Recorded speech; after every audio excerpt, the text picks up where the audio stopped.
और जहां तक जवाहरलाल नेहरू जी की बात है, जितनी देर हमारे प्रधानमंत्री, देश के प्रधानमंत्री रहे हैं, 12 साल हो गए हैं, लगभग उतने ही सालों के लिए जवाहरलाल नेहरू जी जेल में रहे। आप बड़ी आलोचना करते हैं इनकी, लेकिन अगर इन्होंने इसरो नहीं बनाया होता तो आज आपका मंगलयान नहीं होता। अगर DRDO नहीं बनाया होता तो तेजस नहीं बनता। अगर IIT और IIM नहीं बनाए होते तो हम आज IT में आगे नहीं होते। अगर एम्स नहीं बनाया होता तो हम कोरोना की जब बड़ी चुनौती का सामना कैसे करते? हाँ, वही बना रहा कुछ भी। इसका मतलब है इस मुद्दे का जवाब नहीं है आपके पास है? अगर इन्होंने BHEL, गेल, सेल, भाखड़ा नंगल ये सब नहीं बनाया होता जो आप सब बेच रहे हैं, तो ये विकसित भारत कैसे बनता? और मत कहिए बाकी। पंडित जवाहरलाल नेहरू इस देश के लिए जिए, सुन लीजिए, बेच लो यार, और बाकी भी बेच देंगे। पंडित जवाहरलाल नेहरू इस देश के लिए जिए और देश की सेवा करते करते उन्होंने दम तोड़ा। फिर भी सुन लीजिए, मेरी एक सलाह ले लीजिए। सर, मैं आपके माध्यम से सलाह दे रहे हैं, हम छोड़ना नहीं। सर, मैं आपके माध्यम से एक सलाह दे देती हूँ। हमारे प्रधानमंत्री महोदय 12 सालों से इस सदन में हैं, मैं मात्र 12 महीनों से हूँ। फिर भी छोटी सी सलाह है।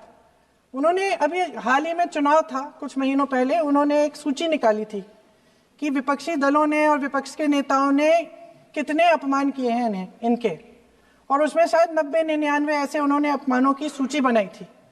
तो मैं उनको एक छोटी सलाह देना चाहती हूँ कि नेहरू जी से जितनी भी शिकायतें हैं, जितनी भी गलतियां उन्होंने की आपके जहन में, जितनी भी गालियां देनी है, जितना भी अपमान करना है, उसकी भी एक सूची बना दीजिए। नहीं, बात खत्म नहीं है। 999 अपमान, 9999 अपमान, सूची बना दीजिए और फिर हम एक समय निर्धारित करते हैं। जैसे हमने 10 घंटे आज वंदे मातरम पर हमने बहस किया है ना, उस तरह से हम अध्यक्ष महोदय जी से पूछेंगे, एक समय निर्धारित करेंगे, 10 घंटे, 20 घंटे, 40 घंटे, जितने घंटों में आपकी ये शिकायत पूरी हो जाए, माननीय सदस्य, आप शांत हो जाएं और हम बहस कर लेंगे। लेकिन इस सदन का कीमती समय, जिसके लिए हमें यहाँ पे जनता ने भेजा है, जैसे हमें जनता की समस्याओं को हल करने के लिए चर्चा करनी चाहिए, इस्तेमाल करना चाहिए, उसको AC के लिए इस्तेमाल करिए। उसके बाद जैसे अंग्रेजी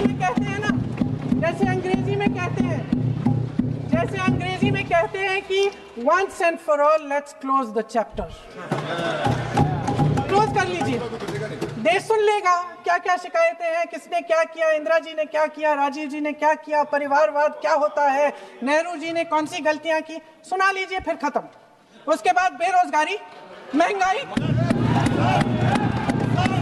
महिलाओं की समस्याएं, जो PMO में हो रहा है उसकी बातें, उसकी चर्चा, जो बैटिंग ऐप के बारे में हो रहा है PMO के अंदर, आप माननीय सदस्य प्लीज, जो एप्स्टीन फाइलों में आपके मंत्री महोदय के नाम निकल आए हैं, माननीय उसकी चर्चा करेंगे। आप वंदे मातरम में बोले। आप जी,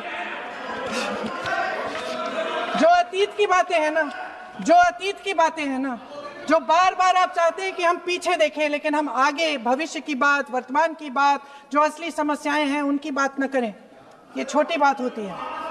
आप में हिम्मत है तो भविष्य की बात करिए, हिम्मत है तो बात करिए कि बेरोजगारी क्यों है, कि पेपर लीक क्यों होते हैं।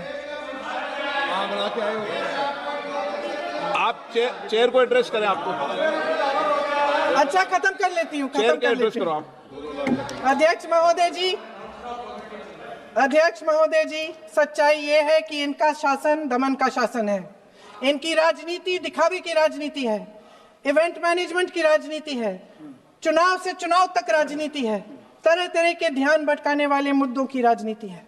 वंदे मातरम इस देश की उन्हीं उम्मीदों की गुहार है जिन्हें आपका शासन हर रोज ठुकरा रहा है।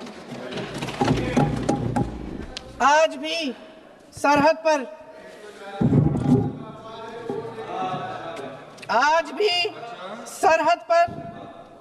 सरहद पर जवान जब दुश्मन का सामना करता है तो उसकी छाती में वंदे मातरम गूंजता है।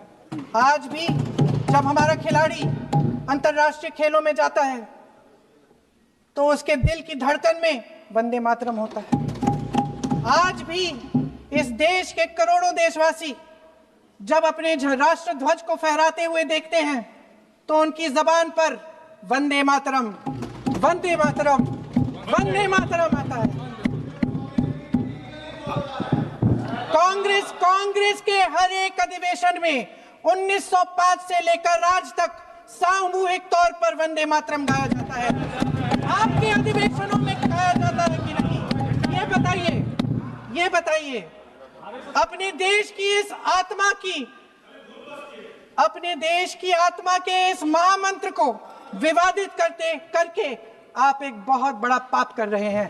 इस पाप में कांग्रेस पार्टी शामिल नहीं होगी। ये राष्ट्रगीत वंदे मातरम हमेशा से हमें प्यारा है, हमेशा से हमारे लिए पवित्र रहा है और हमेशा के लिए हमारे लिए पवित्र रहेगा। धन्यवाद।